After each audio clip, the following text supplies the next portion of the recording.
এখানে আমি সবার সম্পর্কে সংক্ষেপে একটু পরিচয় করাই দিই। এখানে আছে সংগঠনের সহসভাপতি, সিনিয়র সহসভাপতি আতিক ভাই, সংগঠনের সভাপতি সেলিম চৌধুরী। এখানে আছে আমাদের শ্রদ্ধেয় বাবুল স্যার, আমাদের শ্রদ্ধেয় স্যার জনাব জিয়াউল হক স্যার, উনি আমাদের মাঝে উপস্থিত হয়েছেন। এবং এখানে আছেন আমাদের শ্রদ্ধেয় উবাইদুল্লাহ স্যার এবং আমাদের পিতৃতুল্য জনাব সুলাইমান স্যার, নরসিংদী যুব উন্নয়নের প্রিন্সিপাল মহোদয় জাহাঙ্গীর আলম স্যার, উনি আমাদের সাথে প্রায় 1 বছর trust Technical Training institute Savar ক্যান্টনমেন্টে আমরা একসাথে চাকরি করছি। এখানে আছেন মুন্না স্যার, উনি আরএসি ডিপার্টমেন্টের senior instructor Savar cantonment trust Technical Training institute. আমি একজন ইন্সট্রাক্টর এবং এই ব্যবসা প্রতিষ্ঠানের সাথে আমি জড়িত, আর এই সংগঠনের সাধারণ সম্পাদক হিসেবে আমি আছি। তো যাই হোক, এখন আমরা আমাদের যে অনুষ্ঠানের মূল পর্বে আমরা চলে যাব। তো প্রথমেই জনাব পুলিশ ভাইকে।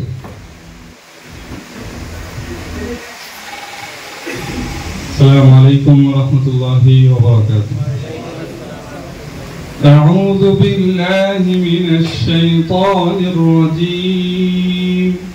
بسم الله الرحمن الرحيم. تبارك الذي بيده الملك وهو على كل شيء قدير. الذي خلق الموت والحياة ليبلوكم أيكم أحسن عملا وهو العزيز الغفور. صدق الله العظيم. ধন্যবাদ জনাব ফিরোজ সাহেবকে। উনি আমাদের সংগঠনের প্রচার সম্পাদক এবং উনি একজন হাফেজ মানুষ, খুবই ভদ্র একজন মানুষ, এবং এই সংগঠনে ওনার অনেক ভূমিকা আছে। তো এই পর্যায়ে স্বাগত বক্তব্য রাখার জন্য অনুরোধ জানাবো শিরমান্দি যুব উন্নয়ন প্রশিক্ষণ কেন্দ্রের সম্মানিত প্রিন্সিপাল জনাব কাজী জাহাঙ্গীর আলম স্যারকে।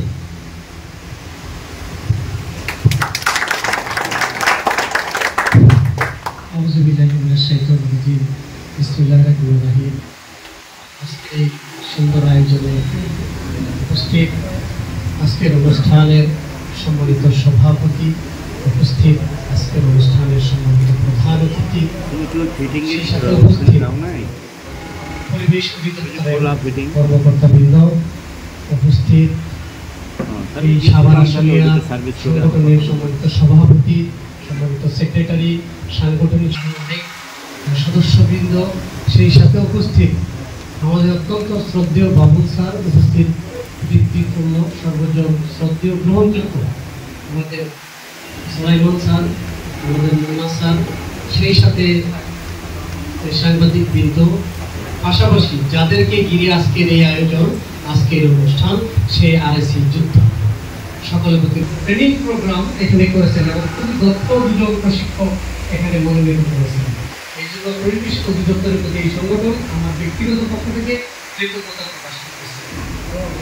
আর একটি বিষয় না বললেই নয়, আমি হয়তো বা এখানে না আসলে সুশৃঙ্খল, এখানে যে আপনাদের অ্যাসোসিয়েশনটা আছে এত সুশৃঙ্খল এবং ভদ্র সঠিক ব্যবহার করতে পারেন, তাহলে এই ট্রেনিং সফল। পাশাপাশি এটা আপনার আমার পৃথিবীর অস্তিত্ব রক্ষার লড়াই। আমি এই ট্রেনিং থেকে যেটা বুঝেছি, যদি আপনারা এটার প্রপার ব্যবহার করেন, এই পৃথিবী বাঁচবে, এই দেশ বাঁচবে, আমি বাঁচবো, আপনি বাঁচবে, আপনার প্রজন্ম বাঁচবে। অতএব যে কোনো মূল্যে এটা বাস্তবায়ন করতে হবে। সর্বোপরি আরেকটি কথা না বললেই নয়, আমাদের এখানে ট্রেনিং প্রোগ্রাম, আমাদের অনেক গুণীজন উপস্থিত, যাদের সামনে আমার কথা বলা আমরা বিভিন্ন জায়গা থেকে এসেছি, বিভিন্ন ওয়ার্কশপ থেকে এসেছি, আমাদের বন্ধু বান্ধব আত্মীয় স্বজন যারা এই সেক্টরের কাছে কাজ করে, প্রত্যেকের মাঝে এটা বিতরণ করতে হবে, তাদের অবগত করতে হবে। করলে এই লাভ হবে, আর না করলে এই ক্ষতি হবে, পরিবেশের এই ভারসাম্য নষ্ট হবে, আমরা হুমকির সম্মুখীন হব। তাহলে মেসেজ স্পষ্ট, এটা সবার কাছে পৌঁছে দিতে হবে। পার্সোনালি এই সাভার অ্যাসোসিয়েশনের যে সেক্রেটারি মহোদয়, ওনার প্রতি আমি কৃতজ্ঞ। এত সুন্দর একটি অনুষ্ঠানে আমাকে দাওয়াত করে এনে সাফল্য কামনা করতেছি। পাশাপাশি যাতে এই সংগঠনের টিম ওয়ার্ক শুধু এখানে না, সারা দেশব্যাপী সুশৃঙ্খলভাবে এই সংগঠন কাজ করতে পারে এবং সারা দেশে যাতে এরকম পরিবেশের ট্রেনিং করে দেশ এবং দেশের সেবা করতে পারে সেই প্রত্যাশা রেখে পরিবেশ অধিদপ্তরের কৃতজ্ঞতা প্রকাশ করে আমরা বক্তব্য শেষ করছি। শেষ আরেকটু বলি, আমি ছোট মানুষ, আমার কথা বলায় যদি কোনো ভুল হয়ে থাকে আমার গুরুজন এখানে উপস্থিত, আমি সকলে ধন্যবাদ। আসসালামু আলাইকুম ওয়া রাহমাতুল্লাহ। ধন্যবাদ। কথা বলেছেন। তো এই পর্যায়ে বক্তব্য উপস্থিত সম্মানিত সভাপতি, প্রধান অতিথি এবং পরিবেশ অধিদপ্তরের কর্মকর্তাবৃন্দ, উপস্থিত সাংবাদিক ভাইয়েরা এবং উপস্থিত আমাদের সাভার আসনিয়া অ্যাসোসিয়েশনের সম্মানিত সভাপতি, সাধারণ সম্পাদক এবং আমাদের কার্যকরী সদস্যবৃন্দ, সবাইকে আসসালামু আলাইকুম। কারিগরি শিক্ষার তো বিকল্প না, এটা আমরা সবাই জানি। এখানে আমরা যারা এসেছিলাম, আমিও একজন ট্রেনিং গ্রহীতা এখানে আজকে, যদিও আমি এক জায়গার প্রশিক্ষক। তো বাংলাদেশ সেনাবাহিনী প্রশিক্ষণ দিয়েছি, বিজিবি আনসারদের প্রশিক্ষণ করিয়েছি। আমরা এই প্রশিক্ষণ থেকে একটা মানে কি শিখলাম, আমি আগেও বলেছিলাম যে আমাদের উদ্দেশ্যটা কি। প্রশিক্ষণ নিয়ে আমরা ঘরে বসে থাকবো? আমরা আমাদের যারা ওয়ার্কশপে কাজ করে এদের মতো এই প্রশিক্ষণের যে শিক্ষণীয় বিষয়গুলো এগুলো ছড়াই দেব, তাই না? এটা আমাদের উদ্দেশ্য। এবং এতে করে যদি আমাদের পরিবেশের জলবায়ু, ওজোন স্তর সামান্য পরিমাণও যদি আমরা এর হয় ক্ষতির হাত থেকে রক্ষা করতে পারি, হয়তোবা এটাও আমাদের একটা নেক কাজ হিসেবে গণ্য হবে। আমরা প্রশিক্ষণ গ্রহণ করতেছি নিজেকে স্বাবলম্বী এবং আমাদের দেশকে স্বাবলম্বী, দেশের জনগণ স্বাবলম্বী হওয়ার জন্য। আসলে এই প্রশিক্ষণ খুবই একটা গুরুত্বপূর্ণ ছিল, না ছিল কিনা? এই প্রশিক্ষণটা আমাদের মতো যারা ওয়ার্কশপ মালিক এবং যারা আমরা কাজ করি রেফ্রিজারেশন, এয়ার কন্ডিশনিং সেক্টর নিয়ে, প্রত্যেকেরই জানা উচিত যে ভাই আমরা গ্যাস বাতাসে ছেড়ে দিব না, আমরা মাস্ক পরে কাজ করব, আমরা গ্যাস চার্জ করার সময় হ্যান্ড গ্লাভস ইত্যাদি পরবো। আমরা অনেক কিছু শিখেছি না স্যারদের কাছ থেকে? তো এখানে আসলে আমি অনেক জুনিয়র মানুষ, আমি স্যার না আছেন এখানে, অনেক কথা বললে ভুল হয়ে যাবে। তো আমি সর্বোপরি ধন্যবাদ দিতে চাই সাভার আশুলিয়া আরএসসি অ্যাসোসিয়েশনের সম্মানিত সভাপতি এবং সাধারণ সম্পাদক, পরিচালনা পর্ষদ যারা আছেন, ওনারা অক্লান্ত পরিশ্রমের মাধ্যমে আমাদের এই একটা জনসমুদ্র বা আমাদের একটা প্রশিক্ষণের ব্যবস্থা করেছে। ওনাদের একটা হাততালি পায় না?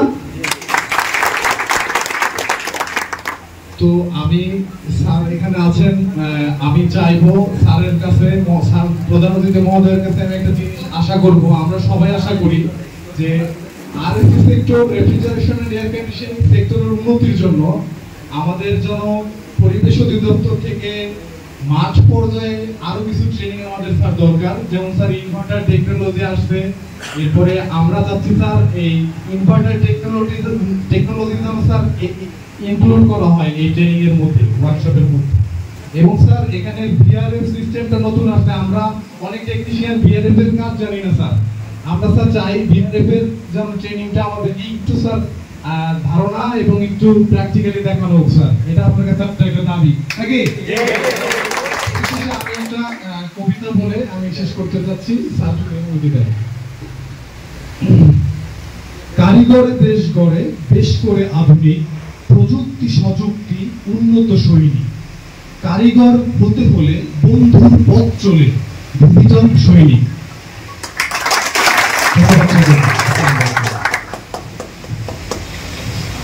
ধন্যবাদ জনাব ইমদাদ হক মুন্না স্যার। স্যার কিন্তু আমার গুরু, আমার স্যার। আমরা একসাথে চাকরিও করছি এবং চাকরির আগে উনি আমার স্যার ছিলেন। আর জাহাঙ্গীর স্যার, মুন্না স্যার আমরা একসাথে চাকরি করছি। যাই হোক, খুবই চমৎকারভাবে স্যাররা কথা বলছেন এবং স্যারদের কাছ থেকে আমরা অনেক কিছু শিখতে পারছি। আচ্ছা, তো এই পর্যায়ে আমি বক্তব্য দেওয়ার জন্য অনুরোধ জানাবো আমাদের এই সাভার আশুলিয়া আরএসসি অ্যাসোসিয়েশনের বিপুল সম্মানিত সভাপতি জনাব সেলিম চৌধুরীকে।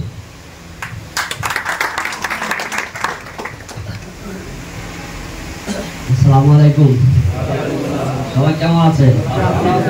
ট্রেনিং করতে কি বেশি কষ্ট হয়ে গেছে? ট্রেনিং এ মোটামুটি শিক্ষা যেটা আমরা দরকার সেটা কি পেয়েছি? আচ্ছা, আজকে পরিবেশ মন্ত্রণালয় থেকে আগত পরিচালকবৃন্দ এবং শিক্ষকবৃন্দ যে স্যারেরা আছেন, আমি অত্যন্ত ছোট মানুষ, আমার সৌভাগ্য হয়েছে যে স্যারেদের আন্ডারে আমি এ পর্যন্ত পরিবেশ মন্ত্রণালয়ের 7 থেকে 8টা ট্রেনিং আমার করার সৌভাগ্য হয়েছে। এজন্য আমি কৃতজ্ঞতা প্রকাশ করছি পরিবেশ মন্ত্রণালয়ের যে স্যারেরা আসেন তাদের কাছে। আজকে আমাদের সাভার আসলে RCSC শিশু সব বেশি দিন হয়নি, প্রায় কাছাকাছি 1 বছরের কাছাকাছি হয়েছে। এই 1 বছরের মধ্যে আমরা স্যারদের কাছে যখন যা চেয়েছি ইনশাআল্লাহ তার অনেক বেশি আমরা পেয়েছি।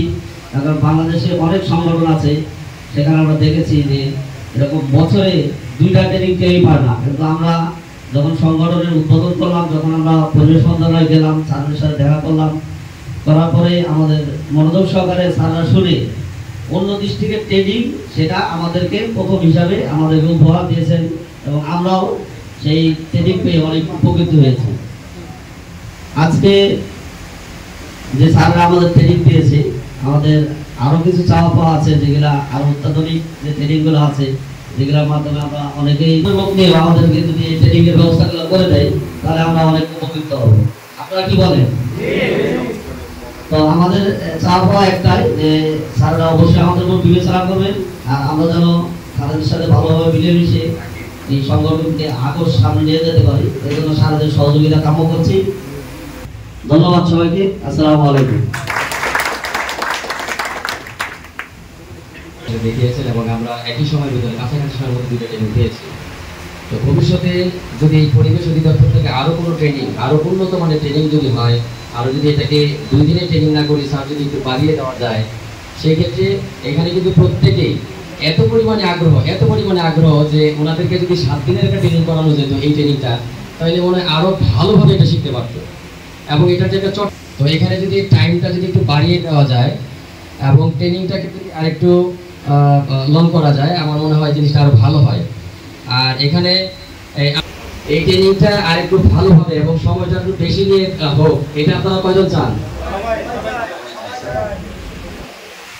আর একটা বিষয় হচ্ছে স্যার, আমরা চেষ্টা করতেছি আমাদের শিক্ষক মহোদয়, আমাদের শ্রদ্ধেয় যে ব্যবসায়ীগণ আছেন এবং যারা এই লাইনে দীর্ঘদিন পর্যন্ত ব্যবসা বাণিজ্য করতেছেন, সিনিয়রদেরকে নিয়ে আমরা একটা ঐক্যে আসছি এবং আমাদের এই সংগঠনটা খুব সুশৃঙ্খল আমরা চালানোর চেষ্টা করি।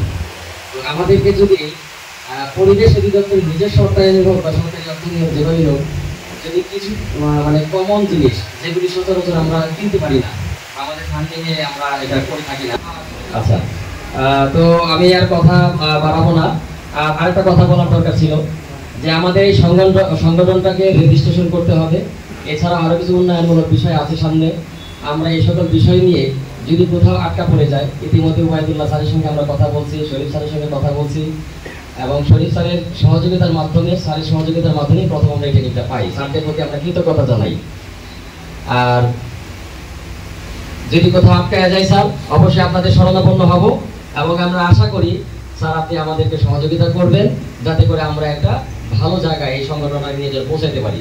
আমাদের এই আরইসিতে অনেকগুলো সমস্যা স্যার, আমাদের এই অনেকগুলো ব্র্যান্ডের এসি আছে।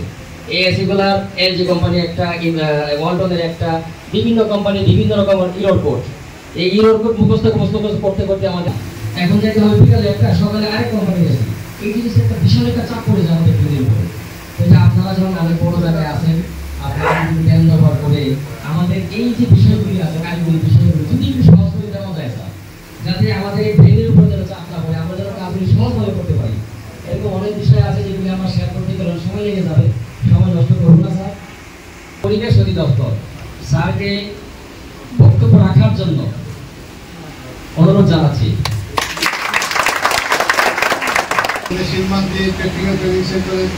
প্রিন্সিপাল জাহাঙ্গীর সাহেব কথা বললেন এবং আরও যারা উপস্থিত আছেন আমাদের এই অ্যাসোসিয়েশনের বিভিন্ন পর্যায়ে কর্মকর্তা এবং সদস্যরা, সবাইকে আবারও ধন্যবাদ দিচ্ছি।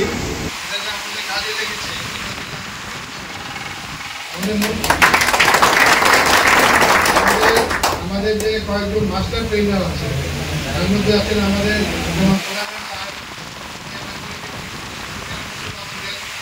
সবার সম্মানিত আমাদের বাবু সাহেব, এরকম আরও 2 জন, আমাদের 4 জন মাস্টার ট্রেনার আছে এবং আমরা চেষ্টা করছি যে ওনাদের মাধ্যমে যতটুকু সম্ভব নতুন যে বিষয়গুলো আসছে, আপনারা বোধহয় ওই 2 দিনে কিছুটা অবহিত হয়েছেন যে আমাদের একটা আন্তর্জাতিক একটা চুক্তি আছে, আমরা বলি মন্ট্রিল প্রোটোকল। এই মন্ট্রিল প্রোটোকলের আওতায় বাংলাদেশের জন্য কিছু বাধ্যবাধকতা আছে আমাদের বলে দেওয়া হয়েছে কোন গ্যাস ব্যবহার করতে হবে, কী টেকনোলজি ব্যবহার করতে হবে, কী যন্ত্রপাতি ব্যবহার করতে হবে, এই বিষয়গুলো নতুন নতুন আসছে। এবং আমরা চেষ্টা করছি যে এই নতুন যে জ্ঞান, এই নতুন যে টেকনোলজি, যে যন্ত্রপাতি, এগুলো সম্বন্ধে আপনাদের অবহিত হবে যতটুকু সম্ভব। এবং আমাদের যে নতুন নতুন গ্যাসগুলো আছে, রেফ্রিজারেন্ট গ্যাস, এগুলো আগে আমরা ব্যবহার করতাম, এগুলো আস্তে আস্তে এখন ব্যবহার করা যাবে না। একসময় আমরা R11 ব্যবহার করতাম, R12 ব্যবহার করতাম, এগুলো এখন ব্যান নিষিদ্ধ। এখন ব্যবহার করছি R22। R22 কিন্তু 2030-এর পরে আপনি কিন্তু ব্যবহার করতে পারবেন না, খুব অল্প। আমাদের 2030-এর পরে আমাদের যে পরিমাণ ব্যবহার করি তার 97.5% একদম বন্ধ করে দিতে হবে। সুতরাং R22 পরিবর্তে নতুন যে গ্যাসগুলো আছে সেগুলো সম্বন্ধে ধারণা আপনাদের থাকতে হবে। যেমন এখন আসছে আপনাদের যেটা আমরা বলি HFC, R410, সেটার উপরে নিয়ন্ত্রণ আছে, আস্তে আস্তে সেটা কমিয়ে ফেলতে হবে। একটা সময় এখন আরো পরে 2035, 2025 গিয়ে R410 পাবেন না, R32 পাবেন, এটা 600, R600A, এগুলো ছাড়া আগামী 10 বছর পরে অন্য কোনো গ্যাস ব্যবহার করতে পারবেন, বাংলাদেশি পাবেন না, ব্যবহার করবেন করতে। এই বিষয়গুলো একটু জানতে হবে এবং এগুলি জানানোর জন্যই আমরা এই ট্রেনিংগুলো করছি। এখনও কিন্তু ভয়ের কিছু নাই, এখনও R22 ব্যবহার করতে পারবেন, কিন্তু কমে গেছে। আগে যে পরিমাণে আমদানি করতে পারতাম এখন অর্ধেক কমিয়ে দিয়েছে, আমরা কমাই নাই, আন্তর্জাতিকভাবে কমিয়ে দিয়েছে। এবং বাংলাদেশকে বলেছে তুমি এর বেশি আনতে পারবে না, যদি বাংলাদেশ এর বেশি আমদানি করে আমাদের পেনাল্টি হবে, বড় ধরনের পেনাল্টি হবে, বাংলাদেশকে জরিমানা করবে। তো এই বিষয়গুলো আপনারা জানবেন। আর মূল বিষয়টা হলো আমরা যেটা আমাদের সাহেবরা, যেটা আমাদের সলোমন সাহেব, বাউল সাহেব এবং মুন্না যেটা দেখিয়েছে, মুন্না সাহেব বললেন যে কিছু বিষয় আছে যেগুলো করলে আমাদের পরিবেশটা ভালো হবে। যেমন যে গ্যাসগুলোর কথা বললাম, এগুলো যদি উপরে যায় তাহলে কিন্তু আমাদের যে বলি না যে গরম বাড়তেছে, আমরা বলি গ্লোবাল ওয়ার্মিং, বৈশ্বিক উষ্ণায়ন, এটা আরও বাড়বে। এবং আমরা বলি যে ক্লাইমেট চেঞ্জ, এই ক্লাইমেট চেঞ্জের প্রভাবে আমাদের যে বন্যা, ঘূর্ণিঝড়, আমাদের সমুদ্র উপরে উঠে যাচ্ছে, সমুদ্রের পানি ভিতরে ঢুকে যাচ্ছে, বিভিন্ন ধরনের সমস্যা। এই যে বন্যাটা হলো, এই অতি বৃষ্টিপাত, এই সময় কিন্তু এত বৃষ্টি হওয়ার কথা না, কিন্তু এই জলবায়ু পরিবর্তনের কারণে, এই যে পৃথিবীর তাপমাত্রা বেড়ে যাওয়ার কারণে এই সময় এত বৃষ্টি হয়েছে। তো আমাদের না, বৃষ্টি হয়েছে ভারতে, বৃষ্টি হয়েছে চায়নায়, নেপালে, এই সব বৃষ্টির পানি এখন বাংলাদেশের উপর দিয়ে যাচ্ছে। এই ত্রিপুরায় যে বৃষ্টি হয়েছে, এই ত্রিপুরার বৃষ্টি, সব বৃষ্টির পানি আমাদের এখানে চলে আসছে। এটাও ক্লাইমেট চেঞ্জ। এবং আমরা যে R410 ব্যবহার করি বা এসিতে R32 ব্যবহার করি, এটা কিন্তু এই যে গ্লোবাল ওয়ার্মিং এর জন্য খুব খারাপ একটা গ্যাস। আমরা বলি না যে কার্বন ডাইঅক্সাইড নিঃসরণ হয়, তো এই যে এক অণু কার্বন ডাইঅক্সাইড যে পরিমাণ আমাদের পৃথিবী উষ্ণ করে, পৃথিবীর তাপমাত্রা বাড়ায়, এক অণু আমাদের যে R32 কয়েক হাজার গুণ বেশি উষ্ণ করে। তো যেহেতু আমাদের তো মূল কাজটা ছিল যে আমাদের ওজোন লেয়ার ক্ষতি করে, আর R11, R12, তারপর R22, সেগুলো আমরা বন্ধ করেছি, আস্তে আস্তে বন্ধ হয়ে যাচ্ছে। ওজোন লেয়ারের ক্ষতি হবে না, কারণ ওজোন লেয়ারটা হলো, আপনারা শুনেছেন, এটা আলদার দিয়ে একটা লেয়ার উপরে আছে আমাদের এখান থেকে 10 কিলোমিটার উপরে। ওটা আমরা বলি যে অতি বেগুনি রশ্মি, আল্ট্রাভায়োলেট রে, সেটা পৃথিবীতে আসতে পারে না। যদি ওজোন লেয়ারটা না থাকে, ওজনের একটা স্তর যদি আমাদের প্রত্যেকে ক্যান্সার হইত, স্কিন ক্যান্সার, আমরা অন্ধ হয়ে যেতাম, এবং আমাদের যে ফসলের উৎপাদন অনেক কমে যেত। আল্লাহ তাহলে এমন ব্যবস্থা করেছে। এই আমাদের R11, R12, R22 ব্যবহার করার ফলে ওই ওজোন লেয়ারের ফুটো হয়ে যাচ্ছে এবং ওই যে অতি বেগুনি রশ্মি ঢুকে যাচ্ছিল। R11 আমরা ব্যবহার করি না, 2010-এর পরে ব্যবহার করি না। R12 কিন্তু 10-এর পরে ব্যবহার করি না। চলে আসছে যেটা ওজোন লেয়ারে ক্ষতি করে না, কিন্তু পৃথিবীর তাপমাত্রা বাড়ায়। R400, R410, R32 এবং আরও কয়েকটা আছে, সেগুলো আস্তে আস্তে আমরা কমাচ্ছি। তো আমি একটা বিষয় বলি যে আমাদের বেশ কিছু প্রোগ্রাম আছে, এই ধরনের প্রোগ্রাম কিন্তু চলছে। আমরা কিন্তু 4,500-কে আপনাদের মতো 4,500-কে আমরা ট্রেনিং দিব। প্রায় 3,500-এর মতো ট্রেনিং হয়ে গেছে। আরও 1,000 জনকে আমরা ট্রেনিং দিব এবং সমস্ত জেলাতে আমার ট্রেনিং হবে। আমরা চেষ্টা করছি যে আমাদের যে অন্তত 20 থেকে 25টা জেলাতে এই ধরনের ট্রেনিংটা করা, আমাদের ঢাকা শহর। এবং আমি শুনেছি যে আপনাদের সাভার আশুলিয়া RSC অ্যাসোসিয়েশন খুব স্ট্রং, খুব অ্যাক্টিভ। তো আপনাদের নিয়ে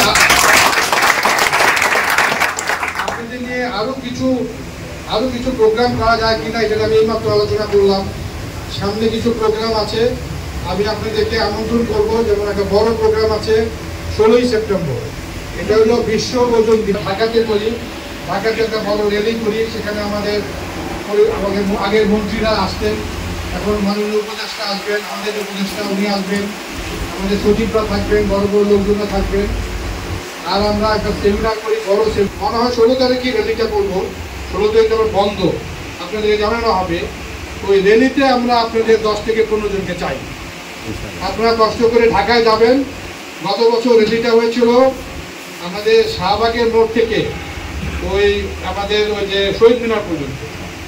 আমরা হেঁটে আমরা ক্যাপ দেই, আমাদের গেঞ্জি দেই, তারপর আরও কিছু জিনিসপত্র দেই। এগুলো করে আমরা র্যালি করি শাহবাগের মোড় থেকে শহীদ মিনার পর্যন্ত। এখানে খুব বেশি খেলে অসুবিধা হবে, আপনারাই ঠিক করবেন। আপনারা 15 জন নিয়ে যাবেন। এটা হলো একটা কাজ। আরেকটা হলো আমরা একটা ওয়ার্কশপ করি আমাদের পরিবেশ র্যালিতে 15 জন, এবং আমাদের যেটা 16 সেপ্টেম্বর হতে পারে অথবা 17 সেপ্টেম্বর হতে পারে, পরিবেশ অধিদপ্তরের হলরুমে একটা অনুষ্ঠান করবো আমরা। আর যেটা বাবুল সাহেব আমাকে একটা বললেন যে ওই দিন যদি আপনারা ওই একটা ব্যানার নিয়ে আমাদের যদি এই সামনে যদি রাস্তার সামনে দাঁড়িয়ে থাকেন, এই স্লোগান প্রোগ্রাম দিয়ে প্রেস ক্লাব যদি গিয়ে আপনারা যদি একটু বক্তব্য রাখেন যে আমাদের কী করা দরকার, এই আমাদের ওয়ার্কশপের ক্ষেত্রে, তারপরে এই রেফ্রিজারেন্ট যে গাছগুলো ব্যবহার করি সেগুলোর ক্ষেত্রে আপনারা কিছু আলোচনা অনুষ্ঠান করতে পারেন বা মানববন্ধন করতে পারেন, সচেতনামূলক। এটা তো ওই দাবি না, এটা হলো মানুষকে সচেতন করার জন্য আপনারা কিছু প্রোগ্রাম করেন, আপনাদের ইচ্ছা। আমরা চেষ্টা করবো সহযোগিতা করার। আর আরেকটা প্রস্তাবনা আছে, যেটা হলো আমরা আরেকটা জিনিস করতেছি, সেটা হলো যারা ট্রেনার, যারা শিক্ষক, তাদের জন্য একটা ট্রেনিং 3 দিনের ট্রেনিং। তো সেটা একটা হয়েছে, আমরা করেছি বাংলাদেশ কোরিয়া টেকনিক্যাল ট্রেনিং সেন্টারে করেছি 3 দিনের। আমরা আশা করছি সেপ্টেম্বরে আরেকটা করবো 3 দিনের ট্রেনিং। এটা হলো টিওটি বলি, ট্রেনিং অফ ট্রেনার্স। যারা ট্রেনিং দেন, মুন্না সাহেব, দেলোয়ার সাহেব, জাহাঙ্গীর সাহেব, আপনাদের মতো যারা ট্রেনিং দেন তাদের জন্য একটা ট্রেনিং। তো আমরা এটা বেশি দিতে পারি না, আমরা 25 জন করে একটা ব্যাচ নিই। 25 জন বেশি 30 জনের ব্যাচ নিই। আমরা সব জায়গার থেকে নিই, কারিগরি শিক্ষা বোর্ড থেকে যারা আছে, টেকনিক্যাল ট্রেনিং সেন্টারে তাদের থেকে নেই, আমরা যুব অধিদপ্তর থেকে নেই, তারপরে আমাদের আরও যারা আমাদের ট্রেনিং দিচ্ছে পলিটেকনিক থেকে আমরা নেই, নিয়ে আমরা 25 থেকে 30 জন নিয়ে একটা ব্যাচ করি। আরও করবো আমরা। তো আমি মনে করি যে সেপ্টেম্বরে যে আমরা ট্রেনিং অফ ট্রেনার্স, মানে আমাদের টিচারদের ট্রেনিং, সেটা 2 জন বা 3 জন যদি আসেন, ইনশাআল্লাহ আমরা আরও মনে করবো ব্যবস্থা করবো। আর বাকি আমরা বিভিন্ন টিচারদের দিয়ে নিতে ওই ট্রেনিং। আবার ধন্যবাদ জানাই যে আপনারা কষ্ট করে খুব আগ্রহ নিয়ে আপনাদের ওয়ার্কশপ বন্ধ রেখে, আর এখানে আসা মানে আপনাদের ওয়ার্কশপ বন্ধ, আপনাদের ইনকাম বন্ধ। তো ইনকাম বন্ধ রেখে, আপনার ওয়ার্কশপ বন্ধ রেখে 2 দিন আপনারা এখানে ছিলেন, 2টা কাজে 2 দিন 4 দিন ছিলেন। আমাদের পরিবেশ অধিদপ্তর, পরিবেশ মন্ত্রণালয় এবং এই অন্তর্বর্তী সরকার সবার পক্ষ থেকে আপনাদেরকে ধন্যবাদ এবং কৃতজ্ঞতা জানিয়ে আমার বক্তব্য শেষ করতে ধন্যবাদ।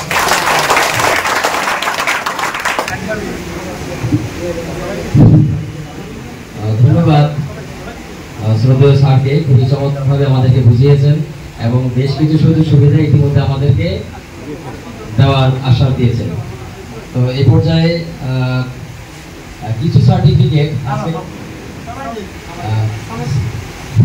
আমাদের কপাল ভালো এবং আমরা ভাগ্যবান।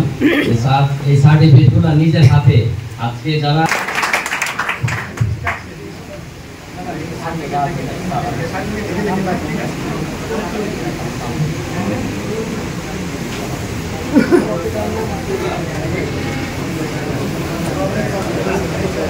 এদিক থেকে চলে আসেন। নাম বলো, যে নাম বলবো চলে আসে, নাম ডাক্তার চলে আসে।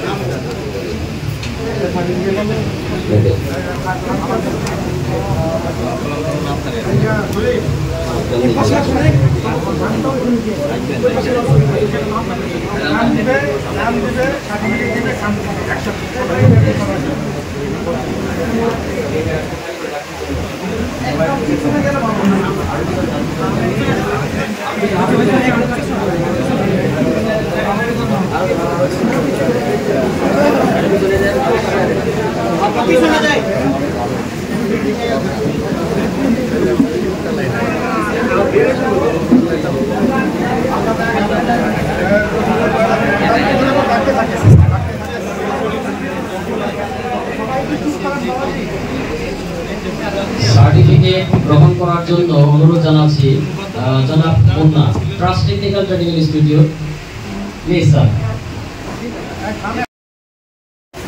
MD Matiur Rahman, Ashulia cooling point, Ashulia, দ্রুত আসতে হবে।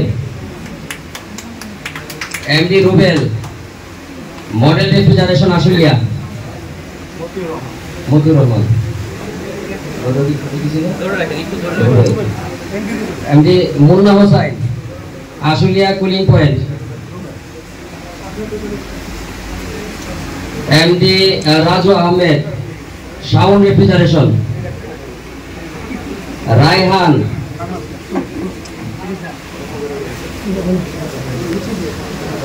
MD Raihan, Taqwa refrigeration, Ashulia. MD Lutfur Rahman Saju, Nuru refrigeration. তুমি যদি না বলতে আর আমাকে দিও, তুমি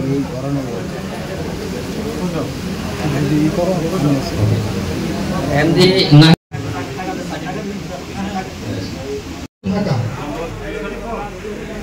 মিস্টার মাহবুব হাসান, বিসমিল্লাহ, রেডি থাকবেন এরপরে, ঠিক আছে। Mister Shamsul Alam, mister Kalam Sheikh,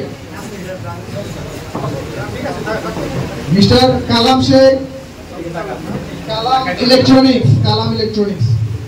Shakil Mia, new Dhaka fridge.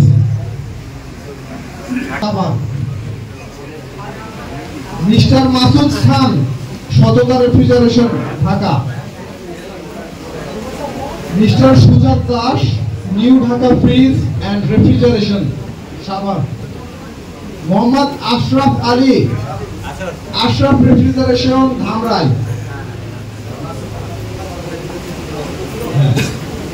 মাসুদের পরে সুজিত দাস, এদিকে তাকান। Mohammad Faruk Hossain, Madina refrigeration. Mohammad Maruf Hasan, Bangladesh refrigeration, Savar, Dhaka. Mister Provat Das, Faruk আগে আসছে। ফারুকের পরে Ashraf Ali.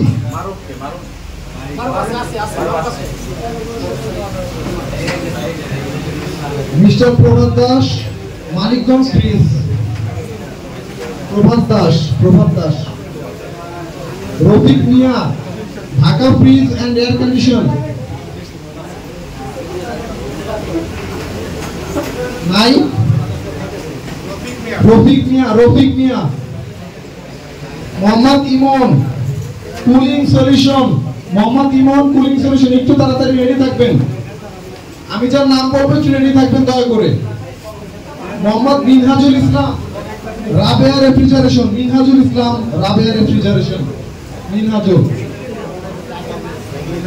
Mohammad Alauddin, service plus AC refrigerator service centre, Ashulia.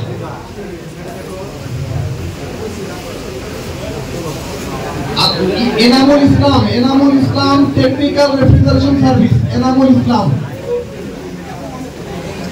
এরপরে মোহাম্মদ মোরসাল, এরপরে সিকান্দার আরবান রেফ্রিজারেশন,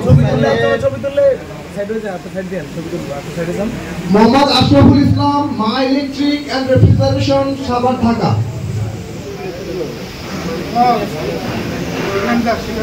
সিকান্দার আশরাফুলের পরে Shipon Mia RCL training centre Ashulia Dhaka, ওনার পরে মোহাম্মদ এনামুল হক মানিকগঞ্জ রেফ্রিজারেশন, এনামুল হক, উত্তম সাহা উত্তম রেফ্রিজারেশন, উত্তম সাহা একটু,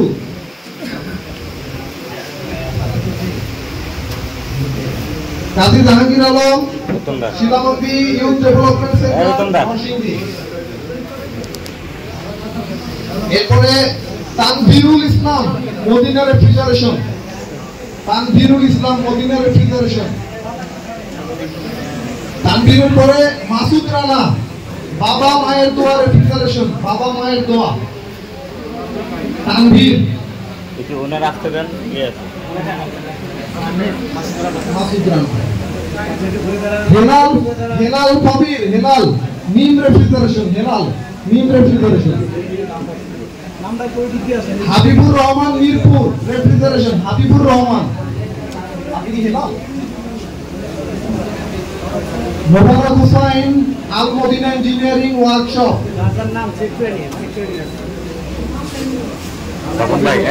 এরপরে MP Sourav Mohammad Sourav Muna electric and refrigeration, Mohammad Riyad Hossain Salma refrigeration and air condition Ashulia, সিরিয়ালে থাকবেন সবাই, একটু রেডি থাকবেন, Mohammad Jisan Salma refrigeration, Mohammad Borhan Mollah Borhan Mondal Muna electric, Mohammad Faisal Ahmed Taqwa refrigeration, Faisal তাকুয়া রেফ্রিজারেশন, বিনীতভাবে অনুরোধ জানাচ্ছি সবাই রেডি থাকার জন্য, মোহাম্মদ রায়হানুল ইসলাম শাওন রেফ্রিজারেশন, সাজর আলী মন্ডল মানিকগঞ্জ রেফ্রিজারেশন, বিনীতভাবে অনুরোধ জানাচ্ছি নিজ দায়িত্বে রেডি থাকার জন্য, Mohammad Imdadul Islam MS refrigeration, Imdadul Islam, Mohammad Masum MB refrigeration, Masum, mister Hasan Ahmed Janata refrigeration, Hasan Ahmed, mister Mohammad Zahid Hossain SA engineering, Mohammad Parvez AR engineering and refrigeration workshop, mister Shakib Khan Al Madina Ashulia Dhaka, একটু রেডি থাকবেন, Monir Hossain Kazi foods industry limited, কাজী ফুডস, মনির ভাই, Mohammad Selim Bhuiyan refrigeration, Selim Bhuiyan refrigeration, Abdur Razzak Bhuiyan refrigeration, Abdur Razzak, Mohammad Ruhul Amin R A electric and refrigeration, Abdur Razzak আপনি একটু নাম্বার চেক করেন, মনির হোসাইন চৌহান রুতুশি refrigeration, Kamrul Khan আপনি, রাসেল তালুকদার রুশতি refrigeration, Ajit Sarkar Bangladesh refrigeration, Ajit Sarkar ready থাকবেন, আশরাফুল ইসলাম বাংলাদেশ রেফ্রিজারেশন, আশরাফুল ইসলাম, শামসুল হুদা হপিক Bangladesh limited, Shamsul Huda, mister Sabbir Hossain Rubel refrigeration service centre, Sabbir Hossain, দয়া করে সবাই রেডি থাকবেন, স্যাররা অনেক কষ্ট করে সার্টিফিকেট দিচ্ছেন, আপনারা একটু ডিসিপ্লিনের সাথে আসেন, Milton Das Selim refrigeration, Milton Das, Miraj Hossain Bismillah electric and refrigerator, Miraj Hossain,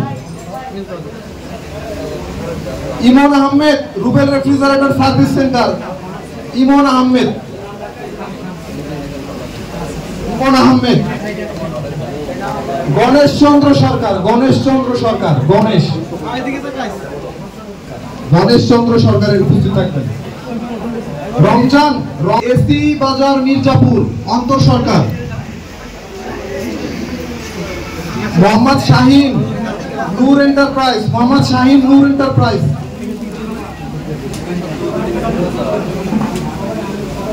Mohammad Sohag, MS technical refrigeration, Mohammad সোহাগ।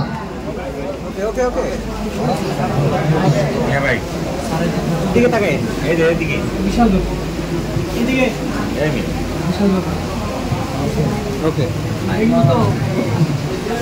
একটু দ্রুত করেন প্রচন্ড সারা কষ্ট হচ্ছে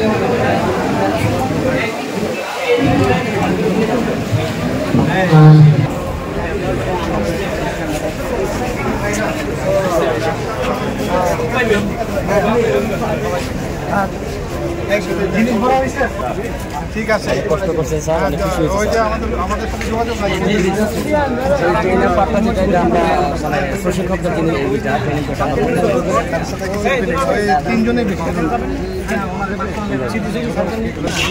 তাহলে ছেলে মেয়ে গাড়ি দিবেন আর ওইখানে আমরা নামাজ পড়বো, নামাজ পড়ে ওইখানে তো নামাজ পড়বো কোথায় ওই স্মৃতির সাথে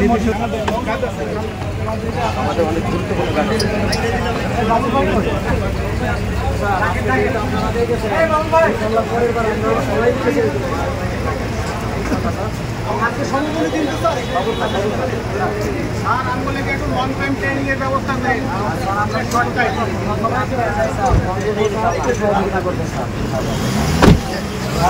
অনেক কষ্ট করছেন, কষ্ট করি নাই, কষ্ট দেওয়া শুরু করছে ইনশাআল্লাহ। 16 তারিখে একটা আছে বা বিভিন্ন এরপর চলতে থাকবে ইনশাআল্লাহ। ইনশাআল্লাহ স্যার, থ্যাংক ইউ ভাই, টিম থাকবে ইনশাআল্লাহ, আমরা থাকবো, আমরা সচেষ্টভাবে থাকবো স্যার, সচেষ্টভাবে থাকবো ইনশাআল্লাহ। আসসালামু আলাইকুম সবাইকে, আমরা জাহাঙ্গীরনগর বিশ্ববিদ্যালয় থেকে এসেছি। আমরা দেশের সর্বাবস্থায় যত প্রতিকূল পরিস্থিতি হয়েছে সবসময় পাশে থাকার চেষ্টা করেছি। বৈষম্য বিরোধী ছাত্র আন্দোলনে আমরা সক্রিয় ছিলাম এবং এখন আপনারা সবাই হয়তো জানেন যে দেশের দক্ষিণাঞ্চলে যে জেলাগুলো কুমিল্লা, ফেনী, লক্ষ্মীপুর, নোয়াখালী বন্যায় খুবই ভয়াবহ অবস্থা। তো আমরা চেষ্টা করতেছি আমাদের জায়গা থেকে যে যতটুকু ফান্ড কালেক্ট করতে পারি সেটা দিয়ে তাদের যতটুকু হেল্প করা যায়।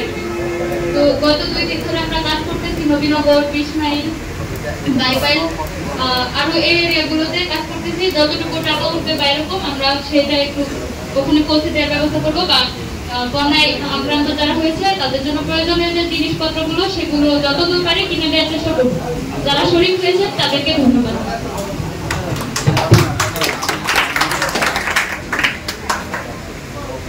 ঠিক আছে, আপনাদের ঘরে ধরাশীল আরএসি অ্যাসোসিয়েশন সবসময় এই মানবিক কাজের সাথে আছি। ভবিষ্যতেও যদি কোনো মানবিক কাজ থাকে আমরা আপনাদেরকে সমর্থন দিব এবং আপনাদের পাশে থাকবো ইনশাআল্লাহ।